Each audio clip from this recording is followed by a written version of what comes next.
Hey everyone, Aiden here from Push Square with our review of the First Berserker Khazan, which was written up by the wonderful Issy van de Velde. Let's see if this Souls-like does enough to stand out on its own in our PS5 review.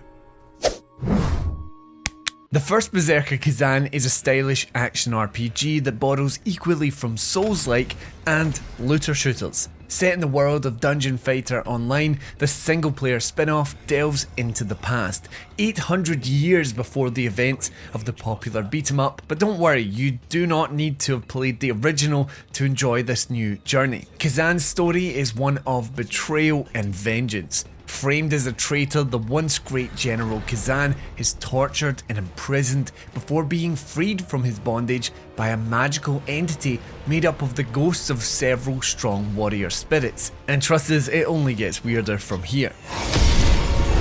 Unlike a typical Souls-like interconnected world, the First Berserker story is told via a series of distinct levels.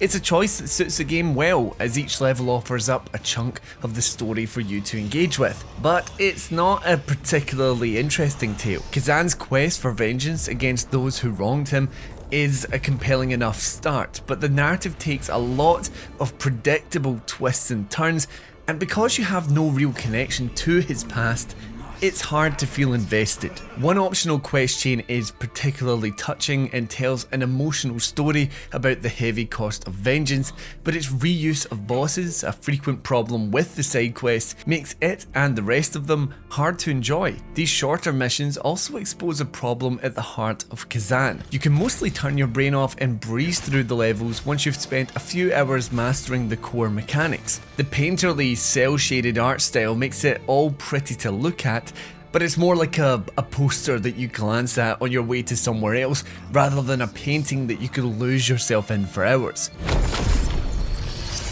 The levels all follow the same formula too.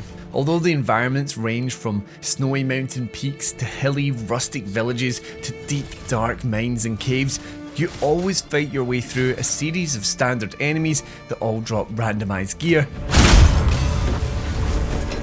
before facing off against that level's boss. You get so much loot that you're practically drowning in it, but luckily the game only has 3 different types of weapons: a dual-wield sword and axe, a two-handed greatsword, and a spear. Khazan was already a legendary warrior, and now the ghosts have only made him stronger. Each weapon type has its own dedicated skill tree that allows you to perform strong combos and engage with different combat mechanics. The dual wield weapons can unleash a devastating attack that causes subsequent hits to deal even more damage. The spear allows Khazan to enter an almost phantom-like state where each of his blows has an after image that strikes the foe again. You can reset all of your learned skills, so if you ever want to swap weapons, you can do so without any consequence. It's a great system that encourages and rewards experimentation. The spear was the best all-rounder due to its fast, wide-ranging attacks, but all of the weapons can be useful if you learn their movesets and invest into their skills. The combat system is a bit flawed though. Like Sekiro, you and your enemies have a posture bar that can be broken to land a critical hit, but it doubles as your stamina bar. So you're limited in how much damage you can dish out in the early stages of the game before you've upgraded Khazan's stats.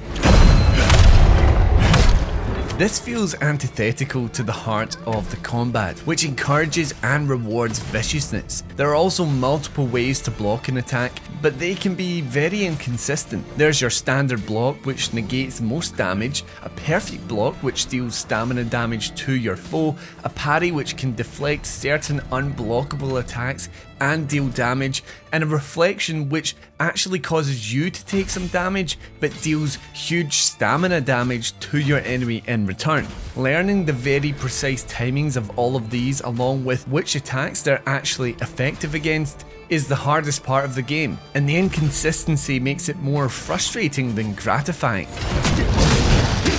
It gives you the same itch for rhythmic combat that Sekiro or Nine Souls does, but it never manages to scratch it. The randomized loot also muddies the whole experience and means you'll spend a lot of time in menus that only serve to stall the more exciting elements of the game. Do you really care that this helmet gives you plus 25 stamina and that helmet gives you 1.2% extra frontal assault damage? You will when you see that wearing a matching set confers bonuses based on how many items in it that you have equipped, but then you see a piece of armor with way better defense. Is it worth breaking up the set and losing that bonus? Who cares, honestly? You're going to wear the armor that looks coolest at the end of the day. Now, this wouldn't be an issue if you were given loot sparingly, but at the end of every level or two, you'll have dozens of new pieces of gear to analyse, and it just becomes a chore.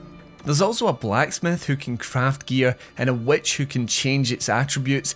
There's far too much space given to the loot in a game where you just want to go fast. Fortunately, it is a chore that can be avoided for a while, as your increasing aptitude with the game and learning new skills make levels a cinch to get through until some bosses unexpectedly and completely wall your progress and force you to actually use better gear. The fights themselves are exhilarating, which only makes all the systems that put them off all the more annoying. Any Souls-like is made or broken on the strengths of its boss fights, and Khazan's usually shine bright. From breathly yetis to tanky yet agile flame-throwing soldiers and even a snake-like dragon, there's a lot of variety in the main mission's big bads. When you get in the zone and everything clicks into place, the electrifying music builds and the tension rackets up as you fight a war of attrition, desperately using every tool at your disposal to whittle the enemy's health down before your own is depleted. But then a deflection that always worked up until now suddenly doesn't, and the illusion is shattered.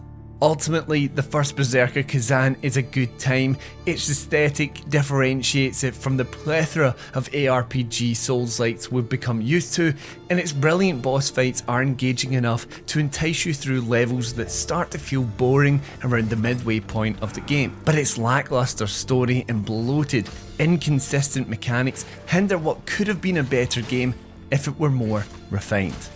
We're giving the First Berserker Khazan a 6 out of 10.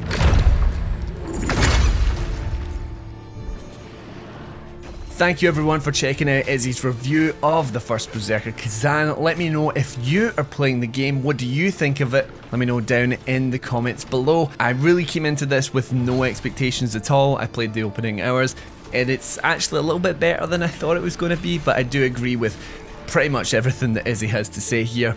But anyway, thank you as always for watching the video. If you enjoyed it, leave a like. Even better, subscribe to the channel for more PlayStation video content just like this. And until next time, I've been Aiden, and this has been Push Square.